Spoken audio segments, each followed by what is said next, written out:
unit natin on the click 125 na ating pila yung 6,228 kilometers.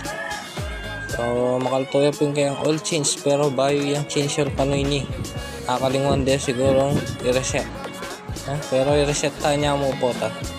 So subukan na katamo ko nung kung makanano tamag din ni CVT. Yan, bayong bayo yung paping katamang unit na batang bata. So bigla tayo CVT, first time tayong buklat, hindi ka tamo yung mga basal. So kaya tayo buklat kasi nag-dragging yung shoutout pala kay madam. Ayan, nabigla nung nag-video tayo, so pinalo na rin tayo ni madam, dagdag followers. Thank you po madam.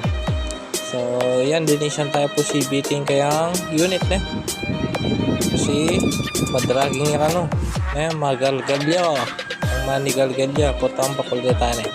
So dahil 6,000 niya pa po pila yan, so palo yun na sariwa kaya pa. Ang bola na ni gas ni kanto wala pa. Okay no. Pero yung kayang slider number 1 papalitan. Ren po rin kadalas ang papalitan tamo parang nga pamikabalo slider piece as sa bienda. So ren po kalwalas dyan na.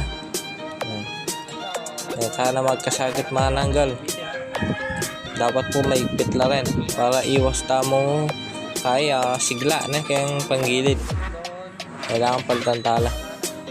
So medyo okay po naman yung kayang CVT eh.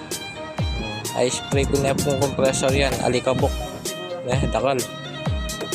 Yung clutch bayong bayo. Wala mo yung may gamit yung motor, pero gamitan po pag service na yung obra na. Yan po yung clutch na itang sandang clutch lining. Tapos torque drive, sariwang sariwa. So gamit ko palang panlinis kayo ni gasolina yan po yung ipaglinisan kitang kayang crankshell.